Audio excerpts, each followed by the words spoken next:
The light in the big hall was harsh and white, like a light in a hospital. It made everyone look a little bit tired and pale. Outside, the sky was a dull gray, matching the quiet, nervous mood inside. The only sounds were the soft squeaks of shoes on the polished wood floor, and every once in a while, the beautiful, sad sound of a violin being tuned out.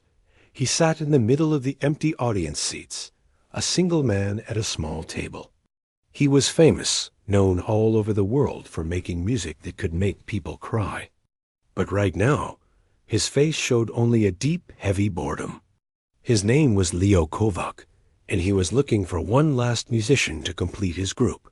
But after listening to person after person all day, he was starting to think you would never find them. Each violinist who came in played the same difficult, flashy piece. Their fingers flew over the strings like spiders. The notes were perfect, but to him, it was just noise. It was like listening to someone read a thrilling poem in a language they didn't understand. All the right sounds were there, but none of the feeling. With each one, he would sigh a little, pinch the bridge of his nose, and say a quiet, "Thank you," before they had even finished. The door at the back opened again, letting in a whisper of sound from the hallway. The young man who walked in seemed to almost shrink under the bright lights. He wasn't tall, and he held his violin case close to his chest like it was a shield. His clothes were clean but simple, and his shoes were a bit warm. He walked to the center of the space in front of the famous man, his steps careful and quiet. "Your name?" the maestro asked, his voice flat. The young man gave it, his voice so soft it was almost lost in the big room. "Begin," the maestro said. He leaned back in his chair and closed his eyes, already preparing for another disappointment. The young man took out his violin. It was a good instrument, but not a great one, with small scratches on its honey-colored wood. He tucked it under his chin, took a deep breath that shook a little, and started to play. It was the same difficult piece as all the others. And at first, it was the same story. The notes were clean. The rhythm was exact. The young man's technique was very good. There was no doubt about it. He had practiced for thousands of hours. But as the music swirled and jumped, the maestro's frown deepened. It was like watching a very skilled painter carefully color inside the lines, but never once lifting their head to look at the picture they were creating. About halfway through, the maestro could take no more. He lifted a hand, his movement sharp and final. The music stopped. The last note cut off too soon, hanging in the air like a question. The young man froze, his bow still on the string, his eyes wide. "Stop," the maestro said. He didn't say it loudly, but his voice filled the silent hall. He opened his eyes and looked directly at the young man, who seemed to grow even smaller. "You play the notes," the maestro continued, each word clear and cold. "You play every single one of them correctly, but you do not speak through them. There is no life in it. There is no story. It is empty. It is frankly talentless when it comes to the art of music. You may go. Next." The words landed like physical blows. The young man's shoulders slumped. The hope that had been shining in his eyes just moments before flickered and went out, replaced by a deep, familiar hurt. He gave a stiff, formal bow, his movements automatic. He carefully put his violin back in its case, his fingers trembling just a little. He turned to walk back toward the big door, the sound of his lonely footsteps echoing. The maestro had already looked down at his papers, dismissing him from his mind.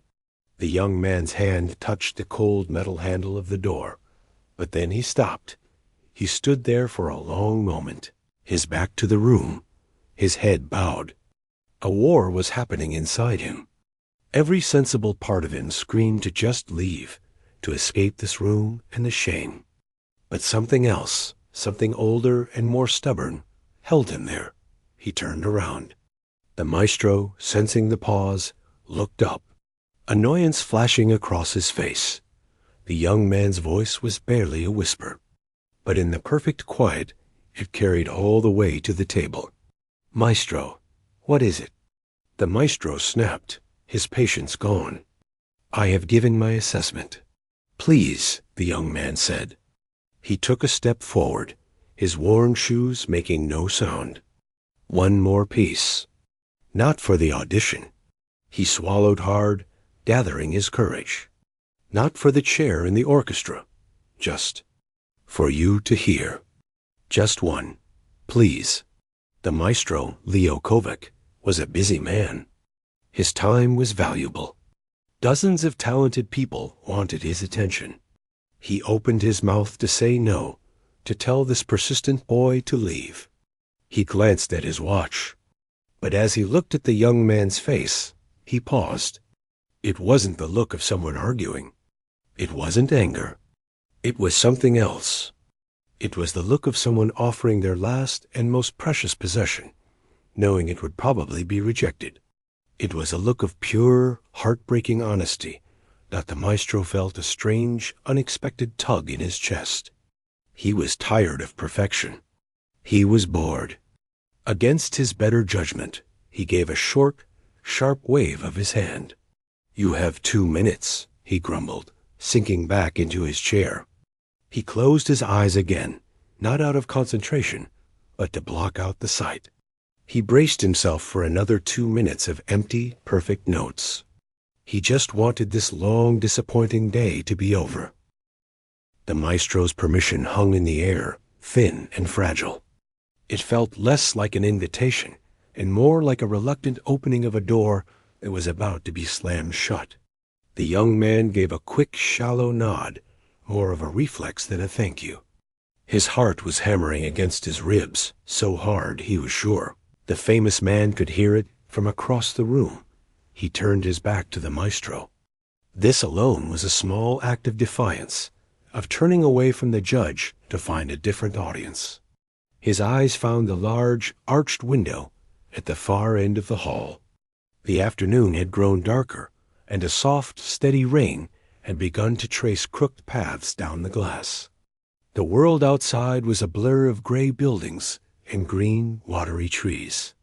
It looked quiet out there. It looked like a place where a different kind of music might belong. He lifted his violin again. But this time, the movement was different.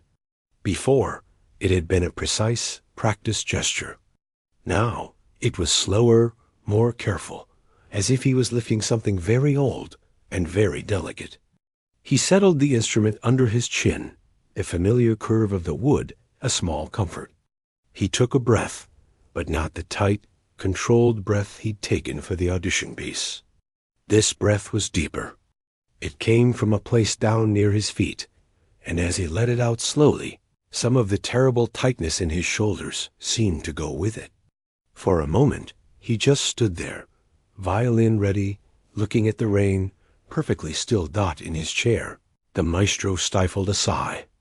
He kept his eyes closed. 2 minutes, he thought. Asterisk, then lunch. Then this whole tedious process is done. Asterisk, he expected to hear the first screeching sounds of a bow finding its place, the rustle of sheet music. But there was only silence and the distant patter of rain. Then the music began. It didn't start with a bang or a flashy run of notes. It started with a single, pure tone. A long, low note that seemed to grow out of the silence itself, like a beam of light finding its way through the gray clouds. It was a simple sound, but it was full. It vibrated in the air of the big hall. Warm and alive, the maestro's eyebrows twitched, just slightly. This was not the piece he expected. This was not Paganini. The young man's bow began to move, drawing out a melody that was ancient and new all at once. It was a folk tune, not the kind you hear in fancy concerts, but the kind you might hear from an old person sitting on a porch or hummed in a kitchen while cooking. It was built from simple, honest phrases that repeated and wound around each other, like the strands of a well-worn rope. At first, The maestro listened with his critic's ear. The intonation was perfect. The phrasing was surprisingly natural. But he was still listening to the how, not the what. He was waiting for the young man to try and impress him. But the young man wasn't trying to impress anyone. He was playing for the window, for the rain, for a memory dot. As the melody unfolded, something began to change in the room. The music painted pictures. The first few lines were bright and open, like sunlight falling on a wide, rolling field. You could almost feel the warmth in the notes. There was a lilting, gentle rhythm to it that suggested laughter. The easy swing of a walking step, a scent of earth and growing things dot the young man's body, which had been so stiff and formal during his audition, was moving now. Not with big, dramatic sweeps, but with small, unconscious shifts. A slight sway, a tilt of his head. His face, which had been a mask of concentration, softened. His eyes were open, fixed on that rainy window, but they weren't really seeing it. They were seeing that sunlit field. Then, ever so slowly, the music began to change. A single, slightly dissonant note entered, like a small cloud passing over the sun. The melody grew hesitant. The rhythm lost its easy swing. The notes climbed higher, becoming tighter, more anxious. The feeling of open fields was gone, replaced by a sense of something closing in. The music wasn't loud, but it was urgent. It was the sound of a glance over a shoulder, the sound of a quickened heartbeat in the dark. The maestro's eyes were still closed, but he was no longer thinking about lunch. He was no longer thinking about technique. Without realizing it, he had leaned forward, his elbows resting on the table. His stern face had gone slack. He was inside the music now. The song told of a journey. You could hear it. The melody became a long, walking line, weary and determined. It moved through strange minor keys places that felt unfamiliar and cold. The warmth of the opening was just a ghost now, a sweet memory that made the present feel even colder. There were moments of struggle, where the bow dug into the strings, creating a rough, gritty sound. Then there were moments of breathtaking sadness, where a single sustained note would hang in the air, so full of loneliness it made the huge hall feel like a tiny, empty room. This was no longer just a folk tune. It was a story of leaving, a story of losing, a story of carrying a whole world inside a single remembered melody. The young man played it all. He didn't just play the notes. He lived inside them. His sorrow, his resilience, his love for the grandmother who had taught him this, it all poured out through his fingers and into the wood and strings of his violin. He wasn't a performer anymore. He was a storyteller. And the worn, simple violin in his hands was no longer just an instrument. It was a voice. The last section of the melody returned to the opening theme, but it was different now. It was slower, heavier, touched by all the sadness that had come after. It was the memory of the sunlight, seen from a great distance. The final note faded away, not with a dramatic flourish, but gently, like a sigh, until it dissolved completely into the sound of the falling rain dot, and then there was silence. A deep, thick, complete silence. It was a different silence than before. The nervous, empty silence was gone. This silence was full. It was full of the story that had just been told. It hummed in the air. The young man kept perfectly still, his bow resting on the string, his head bowed low over his violin. He looked exhausted, as if he had just run a very long way. He didn't dare turn around. He didn't dare move. He had given everything, and now there was nothing left to do but wait. The silence in the hall was no longer empty. It was a living thing, heavy with the echo of the music that had just finished.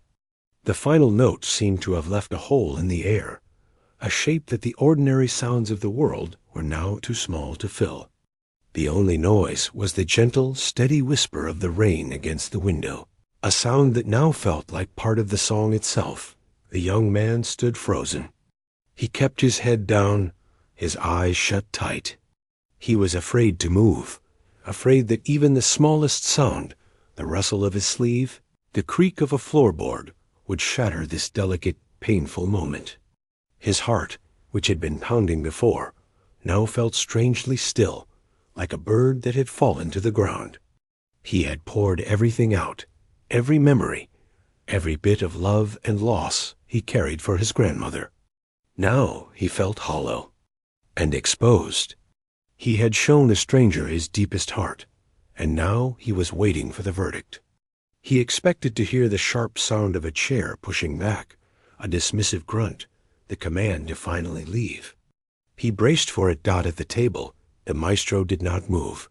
His eyes were open now, but he wasn't really seeing the hall in front of him. He was staring at the grain of the wooden table, but his mind was somewhere else entirely. The stern, impatient expression he had worn all day was completely gone.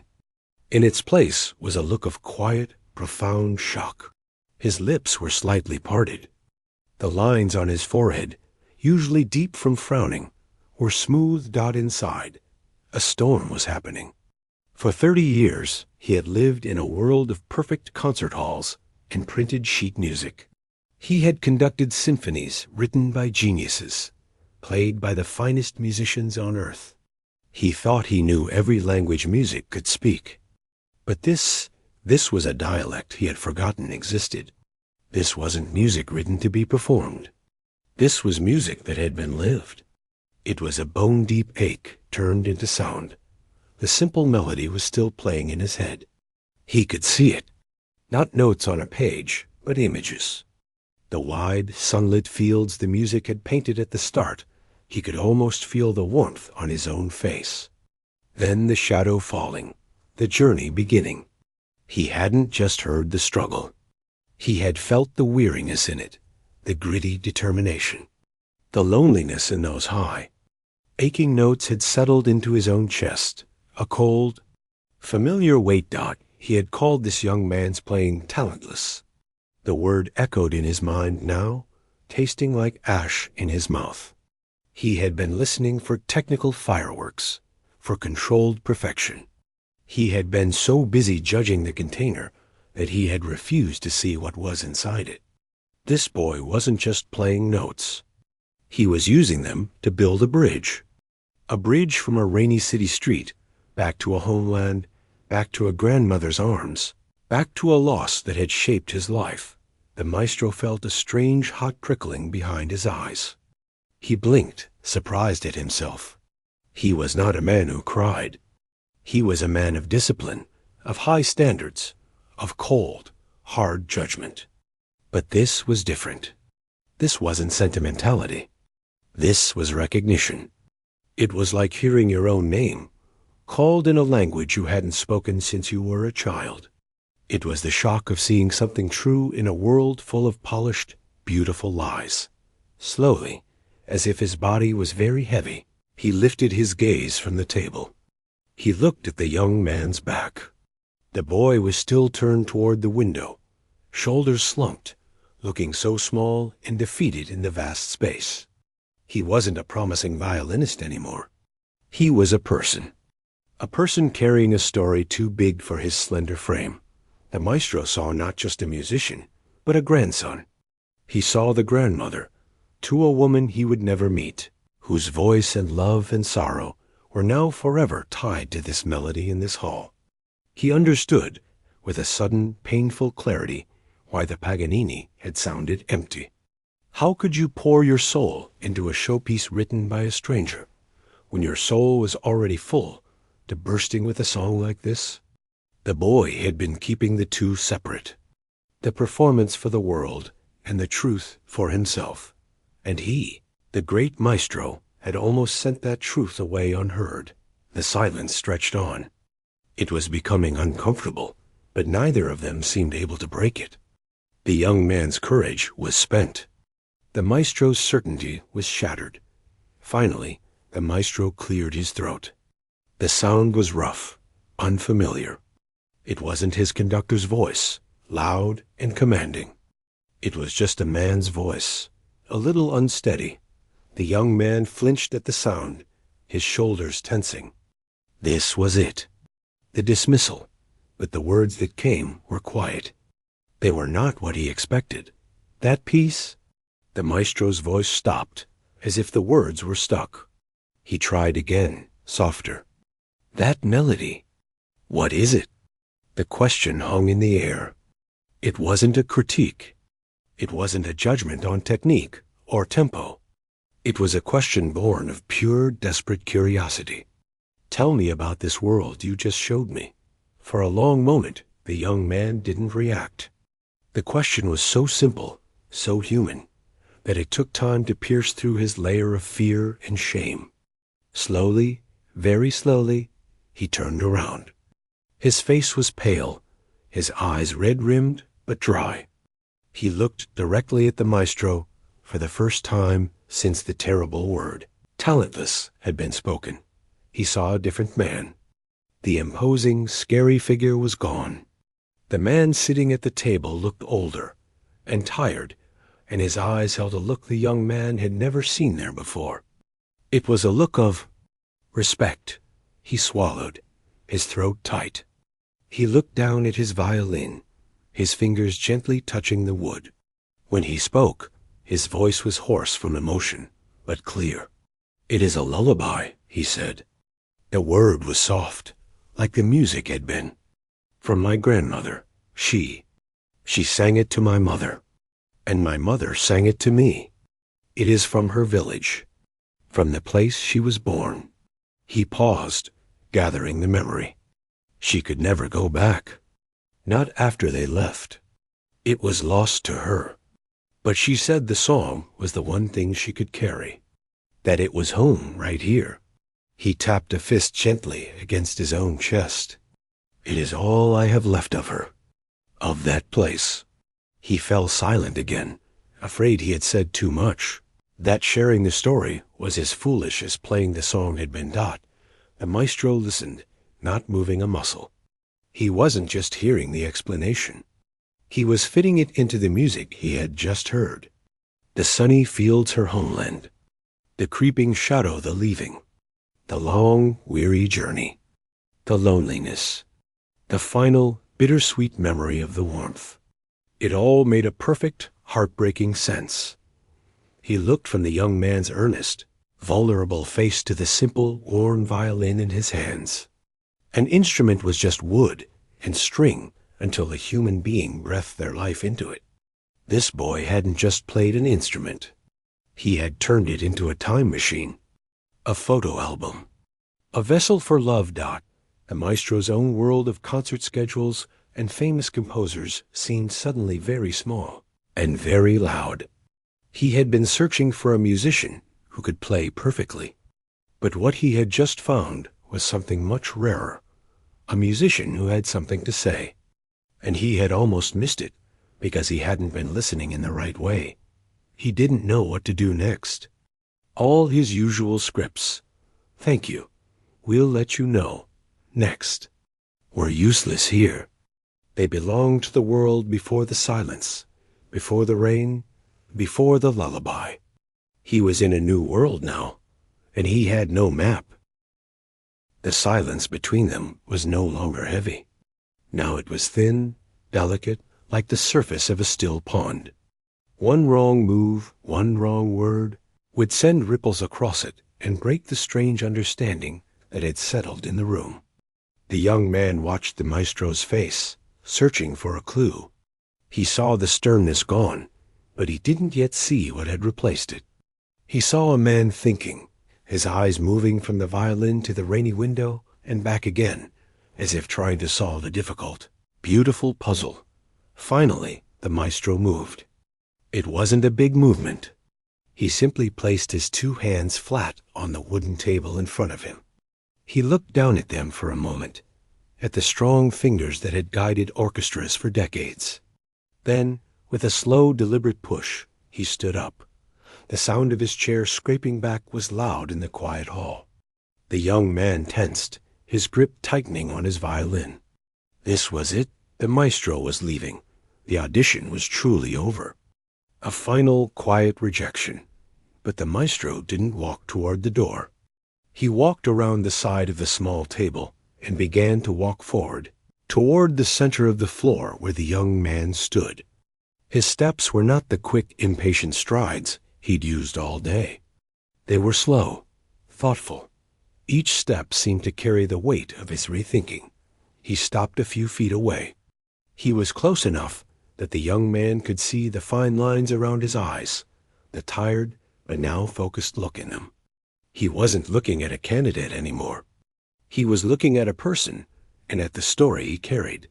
"Young man," the maestro said. His voice was different. It had lost its sharp, cutting edge.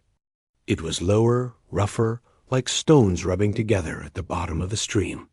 It was the voice of a man speaking carefully, choosing each word as if it were a precious thing. The young man tried to stand a little straighter, but he felt so tired from the emotion of playing that he just managed a small, shaky nod. "I was wrong." The 3 words fell into the space between them, simple and huge. The young man blinked, not sure he had heard correctly. The great Leo Kovic did not say such things. He gave judgments. He did not take them back. The maestro saw the disbelief on his face and gave a small, slow nod of his own, confirming it. "Yes, I was wrong. Completely wrong." He glanced away for a second, as if embarrassed by his own earlier behavior. To play with such clean technique, such control, that is one thing. It is a skill, a hard-earned skill, and you have it. He looked back, his gaze direct and intense.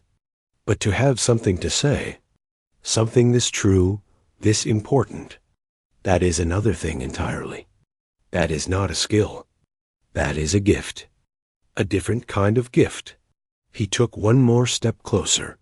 His eyes were now on the violin in the young man's hands. That melody. It is not just a tune. It is a country. It is a life. You did not perform it. You let us visit it. He used the word us, though there was no one else in the room.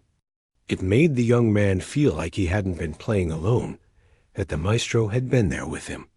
In those sunlit fields and on that long journey, the maestro fell silent again, his brow furrowed in deep thought. The young man didn't dare speak.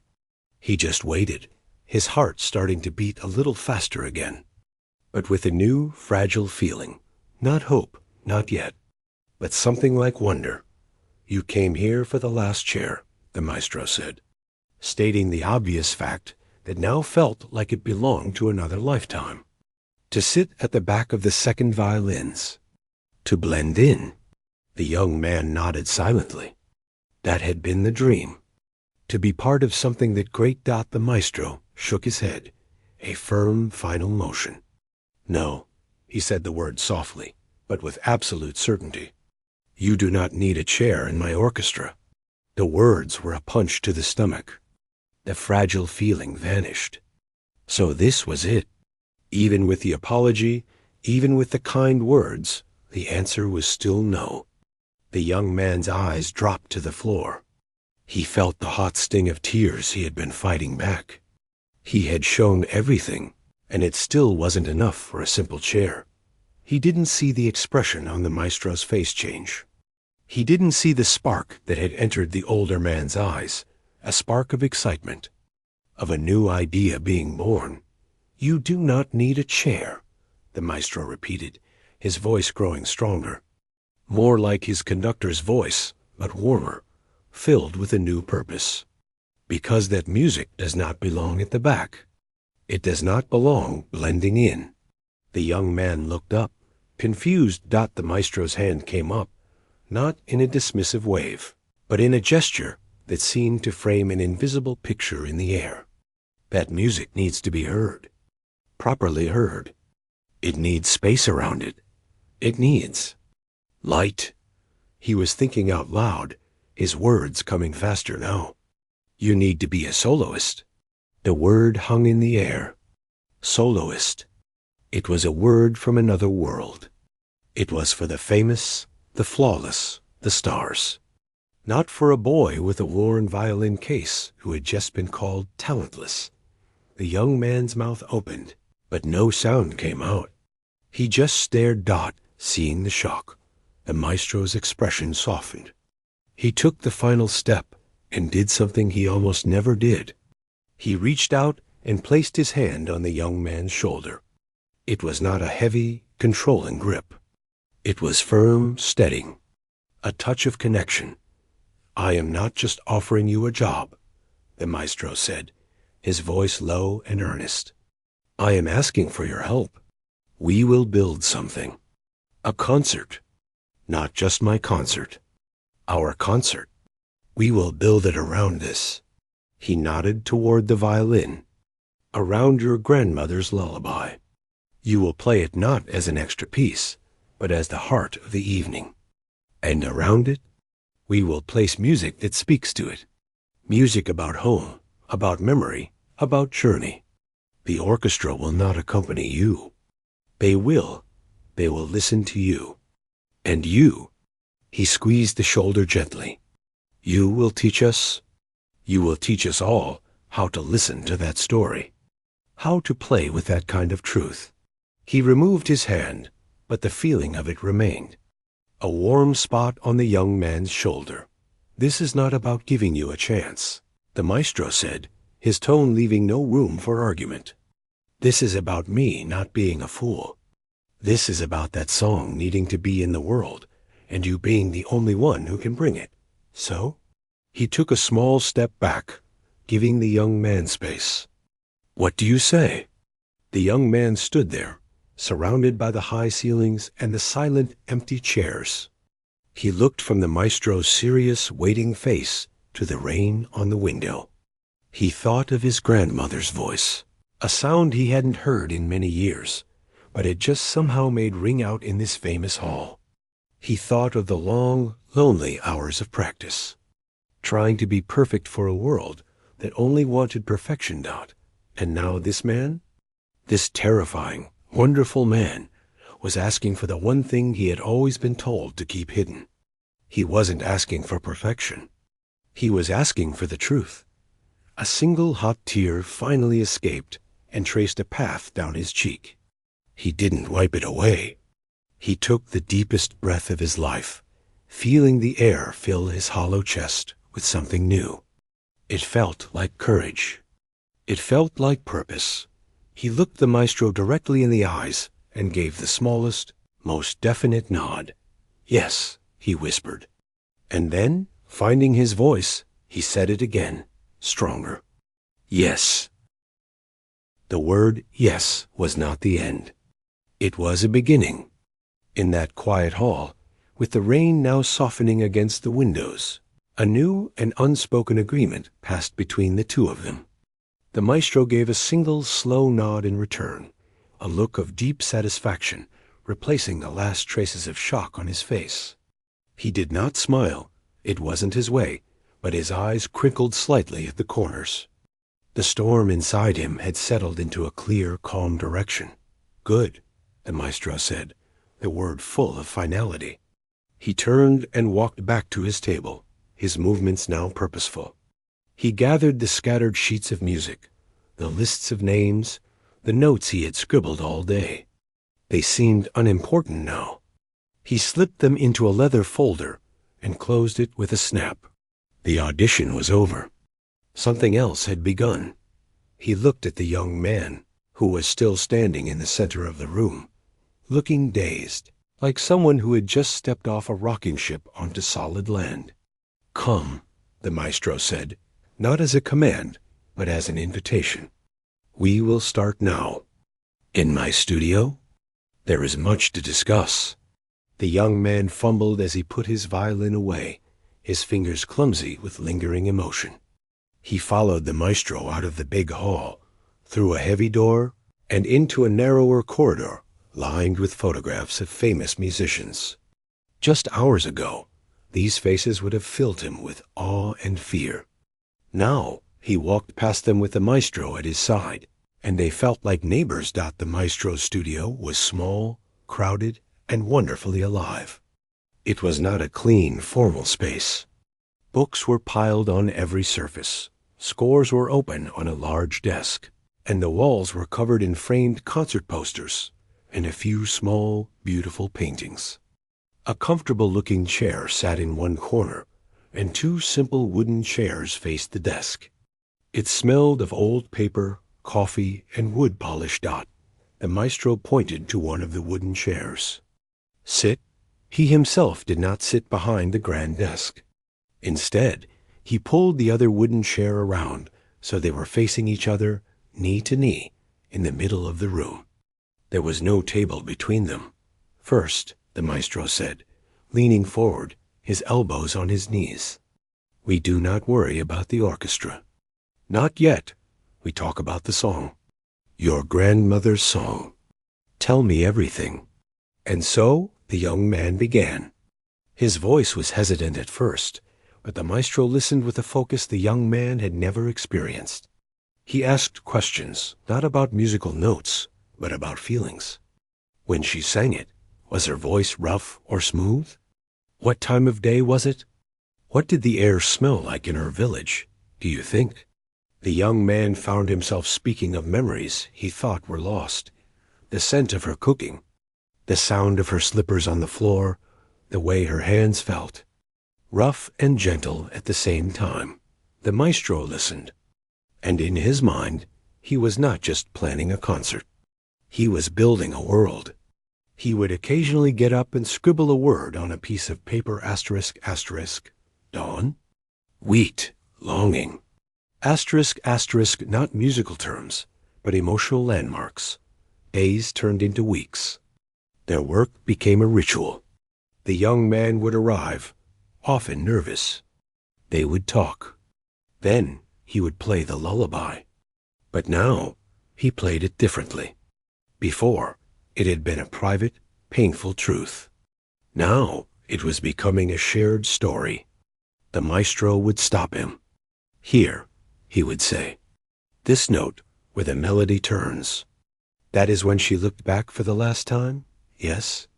Let us hear the looking. Do not play it faster. Let it ache.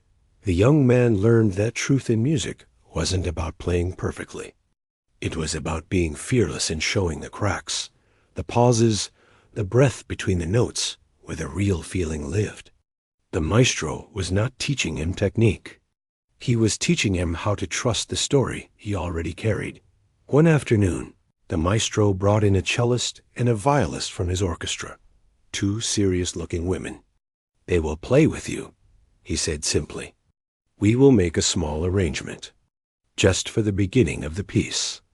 To set the scene, the young man was terrified to play his private song for other professionals. But when he began, something amazing happened. He played his opening melody, and when he finished, there was a pause. Then the violist played a soft, low chord, a sound like the earth underfoot. The cellist joined with a gentle, rocking rhythm, the heartbeat of a home. They weren't accompanying him. They were listening and then answering. They were building the world around his memory. Tears sprang to his eyes as he played, but this time they were not tears of sadness or fear. They were tears of recognition. He was not alone with the song anymore. The concert was announced. Kovalk and Orchestra. Songs of Journey. Songs of Home. The young man's name was on the poster, right below the maestro's. Seeing it made his legs feel weak. The night of the performance arrived. Standing in the wings of the grand, packed concert hall, the young man felt the old fear return, colder and sharper than ever. He was dressed in a simple black suit, his worn violin in his hand. He could hear the murmur of 1,000 people. He thought he might be sick. A firm hand gripped his shoulder. It was the maestro, already in his tailcoat, ready to go on stage. He looked into the young man's wide, frightened eyes. Listen to me, the maestro said, his voice quiet but strong under the noise of the crowd. Out there, They expect a show. They expect a soloist. Forget them. You are not playing for them tonight." He pointed to the young man's heart. "You are playing for her, and you are playing for the boy who carried this song in here into my too quiet hall. Play for him. The rest of us," he gestured to the waiting orchestra, to the hall beyond, "we are just lucky to be in the room." He gave the shoulder one last squeeze and walked onto the stage, the thunderous applause. When the moment came, the house lights dimmed. The maestro turned and nodded to the wings. The young man walked out. The silence was enormous. He took his place at the front, his back to the crowd, just as he had stood in the audition hall. He found the first violinist, the cellist, the violist, his new musical family, and they shared a look. He lifted his violin. He did not play for the crowd. He played for the rain on the window. He played for his grandmother's hands. He played for the long journey, and for the lonely boy who had finally found a way to speak dot. And as the first pure note of the lullaby filled the hall, a perfect, listening silence descended. In the front row, the great maestro Leo Kovac sat back in his chair. He did not listen as a conductor. He listened as a man, deeply and clearly moved. He watched the young man speak his truth with every stroke of the bow, and he knew, with absolute certainty, that the most important music does not come from talent alone. It is born in the quiet space between memory and courage, and it finds its voice when someone is finally brave enough, and someone else is finally wise enough to listen.